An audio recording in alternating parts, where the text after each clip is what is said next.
Baik, Assalamualaikum warahmatullahi wabarakatuh. Selamat siang. Jadi saya dan kelompok saya akan mempresentasikan penilaian kapabilitas keamanan di data administrasi di PT Utama Steel Bajaringan. Baik, jadi langsung saja untuk pendahuluannya silakan saya kembalikan ke Jared. Ya, baik. Perkenalkan nama saya Muhammad Zari Akbar.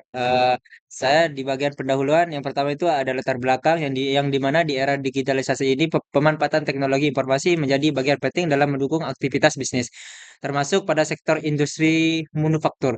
Aspek krusial dalam penggunaan teknologi informasi adalah pengelolaan dan perlindungan data, khususnya pada bagian administrasi yang menangani informasi sensitif. Yang kedua itu ada kondisi saat ini.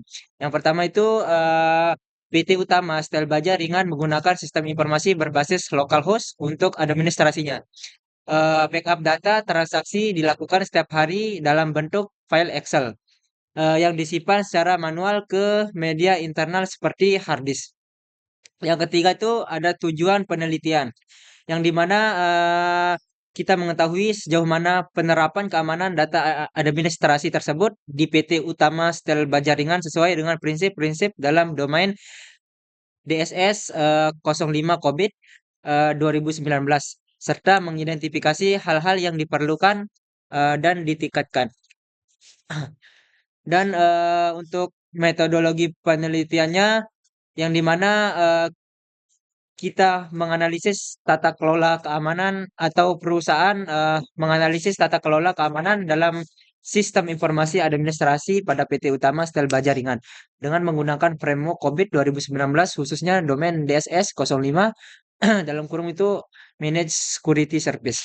Proses pengumpulan data dilakukan itu melalui empat tahapan. Yang pertama itu observasi langsung, yang kedua itu wawancara dengan pegawai administrasi, yang ketiga itu ada penyebaran konsu- kuesioner, dan yang keempat itu ada tinjauan pustaka.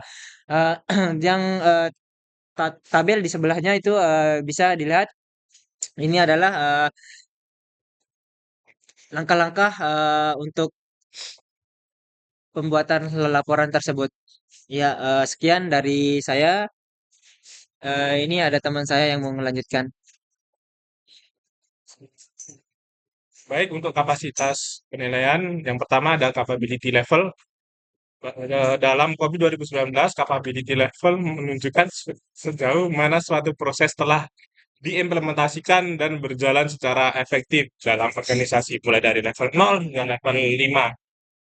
Skala penilaian, yang kedua, penelitian menggunakan skala Likert dengan 5 tingkat. Biasa satu itu sangat tidak setuju, dua tidak setuju, tiga netral, empat setuju, dan lima sangat setuju. Yang ketiga, kategori pencapaian. Hasil penilaian dikategorikan sebagai not achieved, yang kurang dari 15%. Partially achieved itu 15 sampai 50%. Large achieved itu lebih dari 50 sampai 55%. Dan fully achieved itu dari 85 sampai 100%. Dan bisa dilihat eh, tabel-tabel berikut skill-skillnya. Baik, dalam hasil kuesioner dan analisis data. Proses analisis data kuesioner dilakukan secara sistematis untuk mendapatkan hasil yang akurat dan relevan, yang kemudian menjadi dasar penilaian kapabilitas keamanan.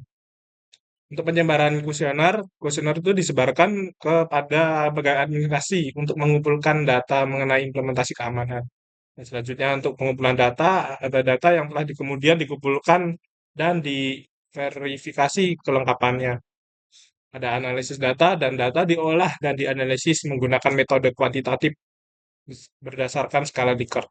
Dan ada interpretasi hasil untuk mengidentifikasi tingkat pencapaian kapabilitas. Selanjutnya untuk pembentukan kesimpulan untuk itu ditarik berdasarkan interpretasi hasil mengidentifikasi kekuatan dan area perbaikan. Baik, untuk selanjutnya kami serahkan. Bisa.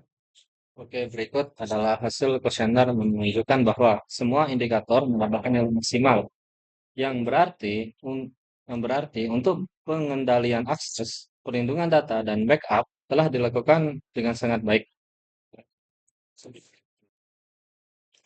Nah, di sini temuan kuantitatif dan analisis gap. Nah, yang pertama itu kekuatan sistem yang di mana ada sebabnya ada support dan insiden handling sudah jelas. Ada tim IT khusus. Nah, terus untuk proteksi datanya sensitif melalui pembatasan akses karena masih menggunakan localhost. Dan untuk backup harian memastikan ketersediaan data. Dan untuk yang kedua, gap yang ditemukan, yang pertama itu proses backup belum otomatis karena belum terinskripsi dan tidak ada uji pemulihan. Yang kedua itu belum menggunakan sistem autentikasi ganda dan tidak ada pencatatan log akses. Penanganan yang ketiga itu penanganan insiden tidak terdokumentasi dan tidak terukur.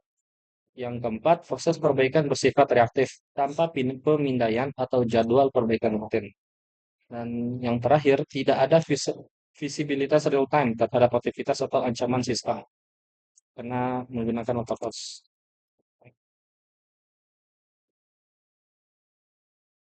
Nah, ini hasil selanjutnya untuk teman.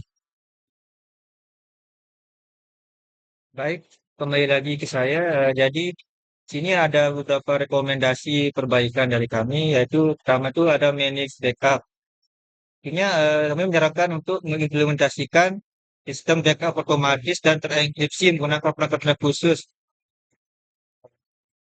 dan juga untuk melakukan uji pemulihan data secara berkala minimal itu setiap bulan. Kemudian ada network and access security.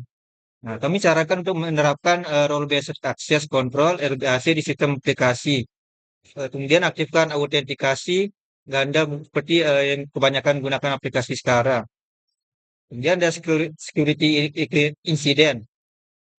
Kami menyarankan untuk menyusun SOP penanganan insiden sistem dan alur eskalasinya. Catat waktu tanggap insiden dan melakukan evaluasi pasca insiden untuk mencegah kejadian yang serupa. Kemudian ada vulnerability. Nah, kami menyarankan untuk membuat jadwal pemeliharaan dan patching sistemnya secara berkala. Dan ada juga monitoring sistemnya, infrastruktur monitoring. Kami menyarankan untuk mengimplementasikan alat monitoring terpusat untuk mencatat load aktivitas sistem dan memantau status server secara real time. Dia kami sudah catatkan untuk tetapkan ambang batas untuk mendeteksi adanya anomali pada sistemnya. Nah, kesimpulan. Jadi kesimpulan kami adalah audit keamanan data pada bagian administrasi di PT Utama Steel Baja Ringan menggunakan framework COVID 2019 menunjukkan bahwa perusahaan telah memiliki kesadaran tinggi terhadap perlindungan data. Hasil kuesioner juga menunjukkan skor maksimal 5 di semua indikator yang berarti pengendalian akses, perlindungan data, dan backup telah dilakukan dengan baik. Meskipun secara umum keamanan informasi administrasi sudah berjalan optimal, perusahaan tetap perlu melakukan perbaikan teknis dan prosedural agar mencapai kapabilitas yang lebih tinggi, meminimalkan risiko kebocoran data, dan memastikan kontinuitas operasional di masa mendatang. Baik, sekian dari kami. Wassalamualaikum warahmatullahi wabarakatuh. Selamat siang. Selamat siang. Ohayo gozaimasu.